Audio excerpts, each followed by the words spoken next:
ये लो, ये देखो जमीन पे बैठी हुई।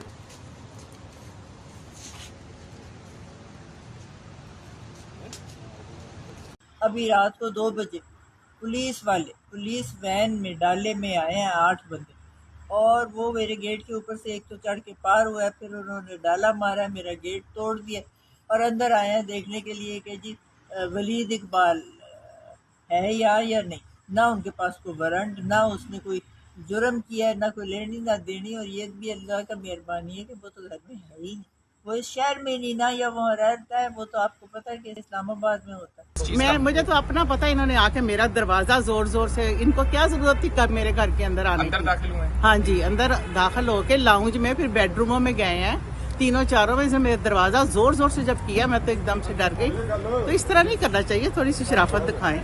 जिस तरह आज आप लोगों ने चादर और चार दीवारी का तकद्दुस पामाल किया है, अवाम एक एक जुल्म का, एक एक जो तुम लोग कर रहे हो इंतकामी कार्रवाइयां, उसका हिसाब लेंगे। और दूसरी बात, जिस तरह से मेरे फैमिली ने बताया कि हम लोग घर पे मौजूद नहीं है और आपने चादर और चार दीवारी का तकद्दुस पामाल किया, छोटे छोटे हमारे बच्चे और आप वहां पे नाका लगा के बैठे हो, एक एक जुल्म का हम बदला लेंगे।